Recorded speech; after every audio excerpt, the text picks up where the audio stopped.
Back in the summer of 2025, I made a video called Inspiration for Fantasy Writers That Isn't Fantasy. In that video, I discussed the importance of reading widely from historical and factual sources as a way to prime your fantasy writing to be authentic and inspired by reality. Today, I'm joined by Andrew D.H. an award-winning fantasy author and a friend of mine who happens to be trained as a classical archaeologist. I asked him about the importance of looking outward to inform fantasy writing and how he did it to write his acclaimed debut, Children of Solo, which scored second place in the Bookfest Literary Awards for Epic Fantasy. He even made it through my rigorous acquisitions process to join the Arcanist for his book 2 and beyond. Considering that I've rejected almost every book submitted to the Arcanist, that's quite the achievement. In this video, we'll talk about applying principles of literary fiction, philosophy within Dostoevsky and Grossman, how fantasy writers can use Salman Rushdie's character-driven narrative, who vocally hates fantasy, but also how fantasy can be used as a clever medium to frame very complex issues. But before we begin, I wanted to let you know that we have a Discord server. If you want to talk more about books and what makes them great or terrible with like-minded people, consider joining the Arcanist Book Club Discord. We're starting up discussions on Arcanist books with their authors in March, and we've been swapping feedback with each other's writing in the meantime. It's a cool place to be. I'll see you there. Without further delay, let's get to the talk. I hate the performative stuff. It's like worse having somebody's face right here. Yeah, I feel like a lot of people do, I feel like an increasing number of podcasts, like they just start. Like there's sort of like people talking, and it's usually someone is like, "When are we starting?" And the podcast host is like, "Oh, we already started." I mean, my name's Andrew D.H. Author of Children of Solo, which is the first book in the Steam and Stars series, published in April of 2025. Follows a young pirate captain as she wrestles with whether or not to save the world or save her son. And I've been fortunate in that the book has been shortlisted at the Chanticleer International Book Awards, and I just took second place in Epic Fantasy at the Bookfest Literary Awards. So I just got some fun gold stickers. Oh, that's very nice. To show off for future book sales. So that's been kind of fun, a fun reminder as I forge ahead in book 2. Fantastic. Well, since the last time we talked with Andrew, some interesting developments have happened, and now the Arcanist Fantasy Publishing is representing Andrew D.H. as our newest author on our league of small indie authors that are making really cool stuff. So, speaking of really cool stuff, there's a reason why this book has a gold sticker on it, and part of that I would like to think is that you're targeting that character-driven fantasy, which is something that obviously I have a lot of stake into, that feeling of mixing literary influences and technique with the fantasy. Tell me a bit about how you came to write like that. What are some non-fantasy influences that informed Children of Solo?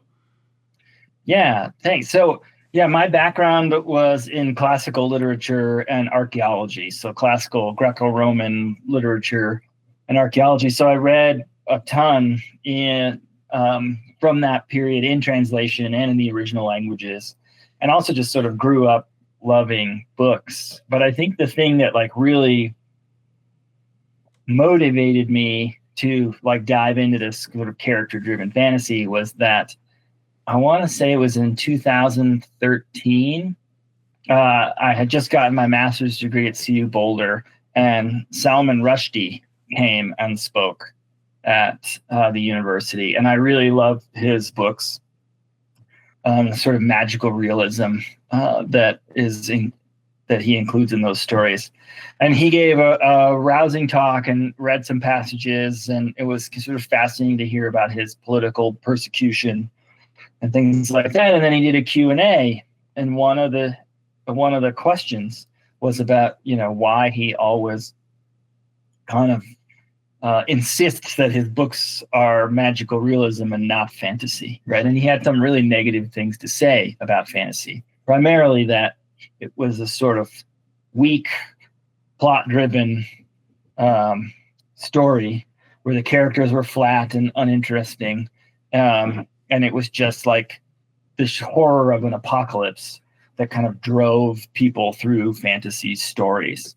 And in a lot of literary circles, I feel like people kind of hold a similar opinion. They'll look down their nose a little bit at things like epic fantasy. And being at that talk and hearing his response from this author that I really admire, I was like, okay, like challenge accepted, right? Like gauntlet thrown down, right? I will show Salman Rushdie that you can write character-driven fantasy. So I suppose the goal one day is for Salman Rushdie to hold up a copy of my book and be like, yeah, maybe I was wrong.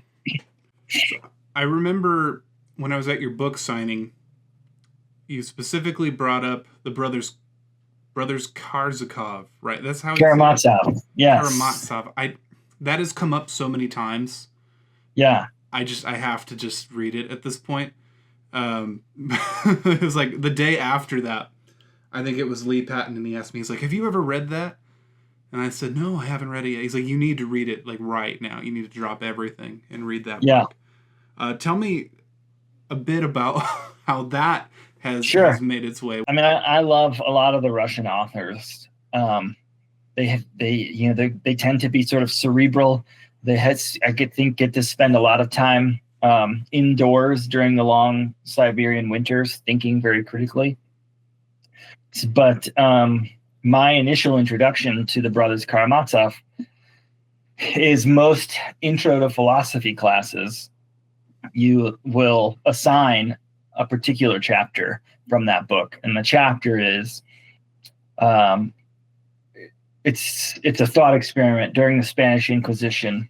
Jesus comes back as part of the second coming, and the inquisitors don't believe it's him.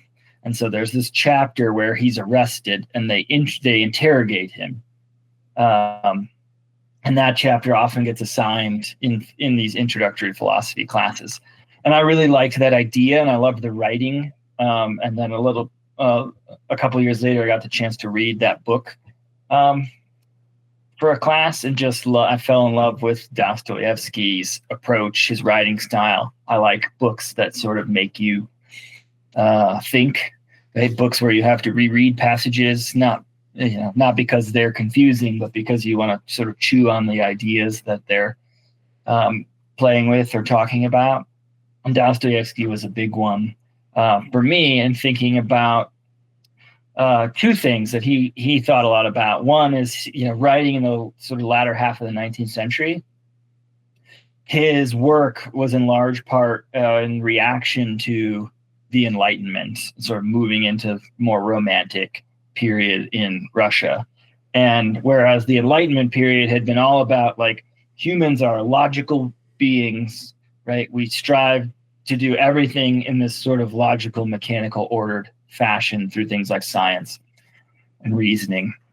And a big part of the romantic reaction to that was, no, human beings are partly rational creatures, but they're partly also emotional creatures who often make decisions that aren't in our best interests because of those emotions. And that's the way that it should be, right? It's like to pretend like we're these sort of rational automatons is to deny part of our humanity. And so Dostoevsky very much felt that he very much fell into that romantic reaction. He wrote this amazing book called Notes from Underground, which is, if you're looking for to start somewhere with Dostoevsky, it's a much more approachable book than the 900 pages of the brothers Karamazov. But his Notes from Underground is kind of his like philosophical magnum opus, where about a gentleman who is so rational and logical and forward thinking that he never does anything.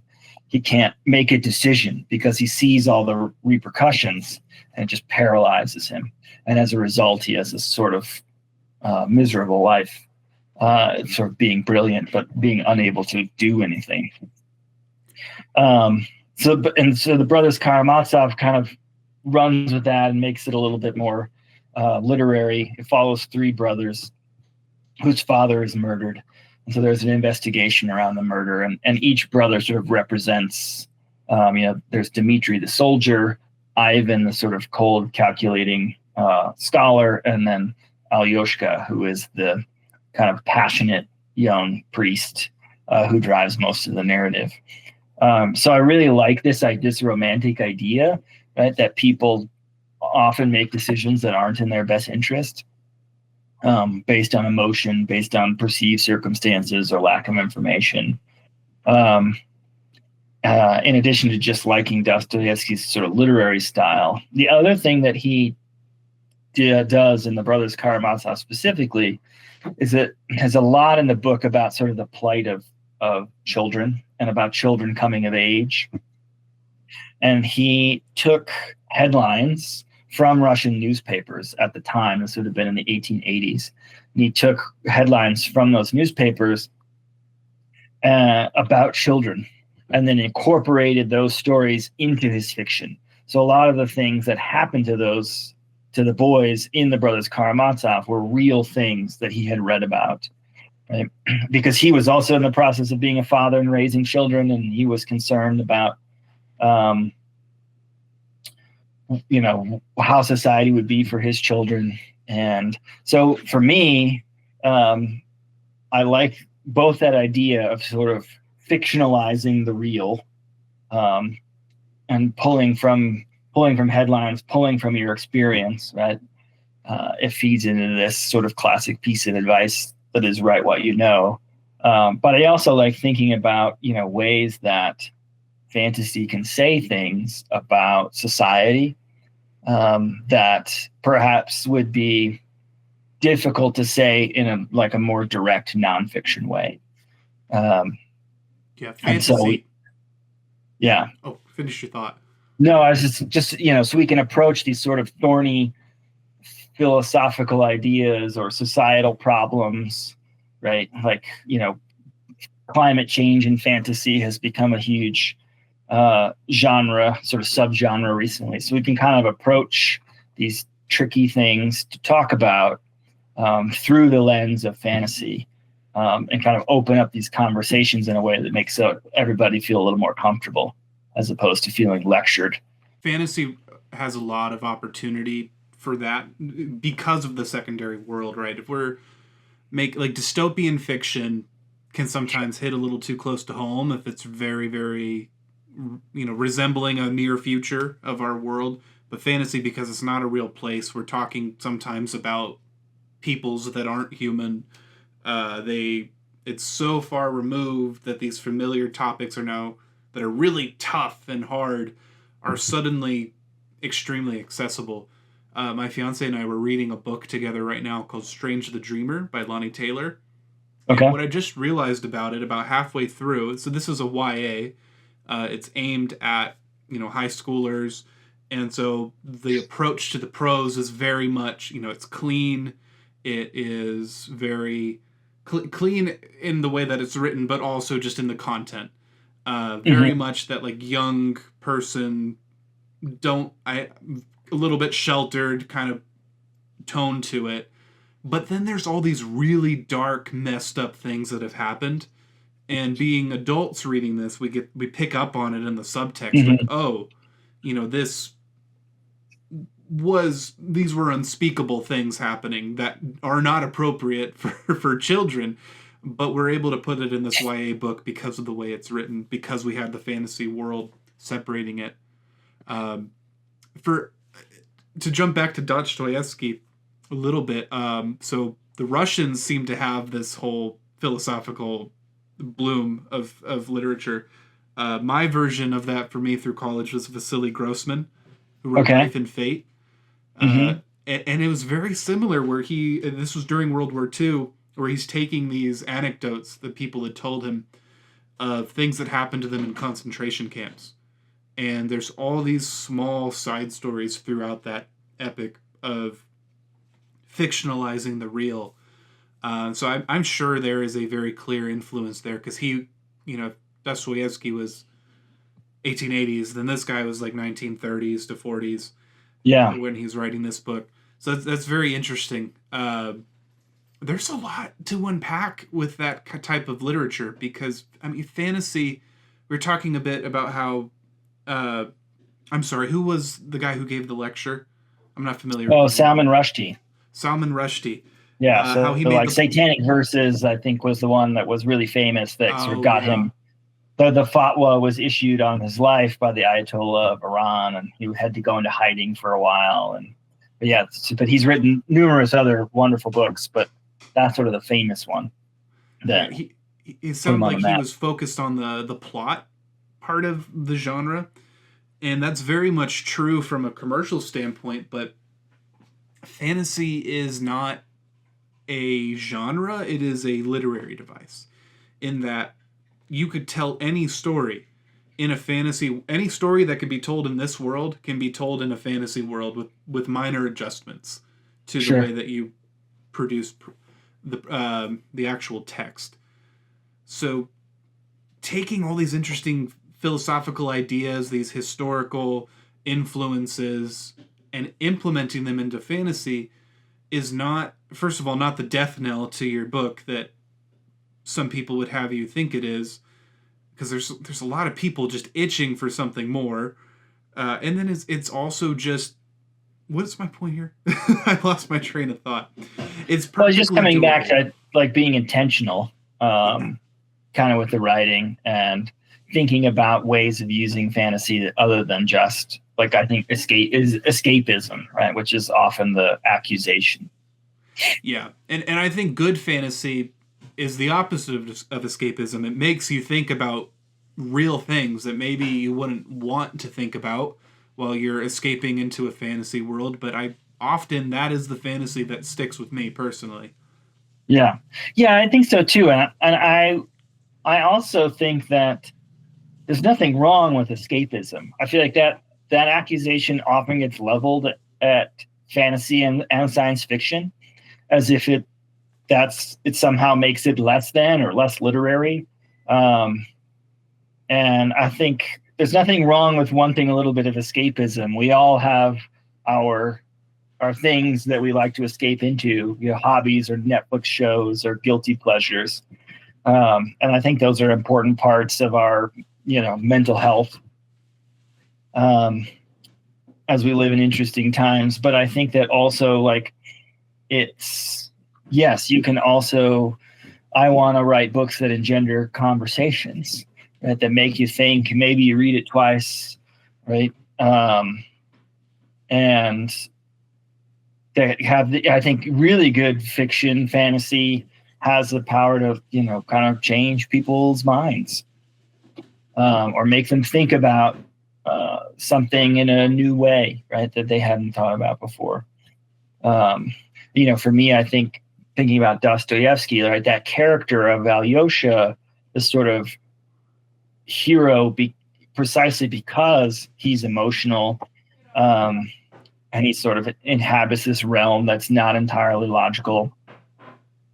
I think it was so different from, like, a lot of the lessons that we were receiving in, my undergrad collegiate experience at the time.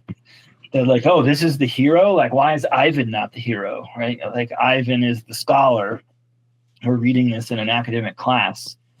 And that, I think kind of blew my mind. I taught college freshmen for a couple of years after grad school. And one of the things I loved about that age is sort of how easy it is to blow their minds.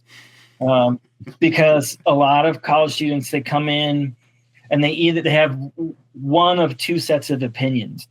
They either believe what their parents believe, or they believe the exact opposite, right? To sort of be contrarian. And they also think that all of their ideas are new and unique. And one of the things I loved doing was taking those opinions and taking those thoughts and, like, showing them this sort of historical literary trend and be like, no, like you're part of this conversation, right, that authors have been having for millennia. And how cool is it that you're now in a position to contribute, right? But I think in order to contribute, we have to teach ourselves the history of that conversation, which means, reading books like Dostoevsky and these authors that have contributed to different conversations over time. And rather than being disappointed that, your 18-year-old thoughts haven't, solved, world hunger or something, that you should be excited to be sort of participating in this long tradition of cultural dialogue. Absolutely. And so, that met with more or less success, depending on the student, probably. But that's where I think, thinking about literary influences, it is, it's so often people, it's just fantasy. You got to read all over the place. You got to read Grossman. You got to read Dostoevsky. And these, you probably read the Odyssey, I say as a biased classicist. But yeah, so things like that, and all that's going to inform your writing. Right? I agree. Reading widely is probably the best thing you can do as a fantasy author, because you can tell immediately the fantasy authors that have only read other fantasy, that have only experienced, maybe not even read it, maybe experienced it in the video games or in TV, or especially the anime fans carry a certain tone to their prose. I've noticed when I was going through my undergrad, you always knew when it was anime based. Not that these are bad things. Something I always say on the channel is like the mistakes that I talk about, the foibles, the things that we fall into, they're only bad things if what you're trying to do is extract more from your fantasy, more than just the genre pulp. The genre pulp has its place. It's a valid form of art. But character-driven work, the goal of that is to get to the root of what it means to be a human being living a life. And that's not always comfortable. It's sometimes the exact opposite of escapist, because it forces you to confront things that are very unpleasant. And what I love about fantasy, like I said, is it gives you that distance to just let it be. And so reading widely, one of my favorite influences is this book here, The Anxious Generation by Joan. Yeah. It's a nonfiction about why Gen Z is so anxious. And these psychological ideas presented in that book, the studies and the facts related to childhood anxiety, related to screens, it affects the way that people act in my writing, right? Like the type, we also have a unique position as fantasy writers to depict people enacting certain values, enacting certain ways. I like to think of it, maybe this is, I don't know, you'll have to tell me your thoughts on this, but I think it's a good opportunity to show good, what the author defines as good morals. I've always loved Avatar: The Last Airbender for that reason, where without preaching at the viewer, it's showing diversity, the importance of friendship and camaraderie and trust, and the importance of peace and pursuing peace. Fantasy can do that in spades, because it's able to do these things with more subtlety, even though it's often accused of not being subtle at all. Yeah. Yeah, no, I think that's right. I think, on some level, it's like anyone who accuses fantasy of just being about escapism hasn't read any fantasy, right? Like J.R.R. Tolkien, Lord of the Rings, right? He was an academic in the, sort of the Oxbridge sphere, fought in World War I, right? Grew up in a Christian tradition, was good friends with C.S. Lewis, right? all of those things inform the Lord of the Rings, and there's a lot of Christian allegory in Tolkien's case taking place in those books. And yeah, I do think I agree. I agree with you. Like if you want your fantasy, I think, to be more character driven, more topical, more introspective, then yeah, that requires a very wide base of readership. I haven't read The Anxious Generation, but what was the other hate book? Righteous Mind was one I read several years ago, sort of about how people formulate their moralities and build their ethical frameworks. And that's been sort of hugely influential, and both in just like understanding how everyday people in my life come to certain conclusions, but also in thinking about how characters operate, right? And this idea of sort of staying in character. And I think that's kind of the next, once you've kind of identified, okay, so this character is perhaps kind of the embodiment of whatever philosophical ideal, and then they have to make decisions throughout the course of the story that hold on to that. And I think it makes for a better story because it helps you from a craft perspective. I think it helps avoid convenient choices, right? What was I just read? I was just reading something. The name is escaping me. I was just reading a book where the character makes a choice, and it's clearly just to move the plot over here, right? Mm-hmm. And suddenly, when people talk about being pulled out of a story, that's often what's happening. Is that whatever sort of personality or philosophy that the author has ascribed to a particular character, that character is in that moment betraying that assignment. And people get pulled out of the story, I think, as a result. So it helps both from a craft perspective and then also from this sort of more like introspective thinking about, philosophical issues or thinking about, how we make decisions in our lives, things like that. So, absolutely. I think if a character is going to make a choice, I was just dealing with this with the first books I've ever written. I wrote them a long time ago, and they took me years and years and years, all the way through school. And I was actually going to be releasing them in about 9 days. That was the original plan, was for it to come out this month. And I knew that wasn't going to happen just because of the timing. But I returned to the edit that I started at the beginning of the year. And I was thinking, I was of the mindset, this is almost done. I just have to do one more little copy edit, and it's going to be all good. I started that copy edit, and for context, the third book I wrote right here, this is about to come out next month.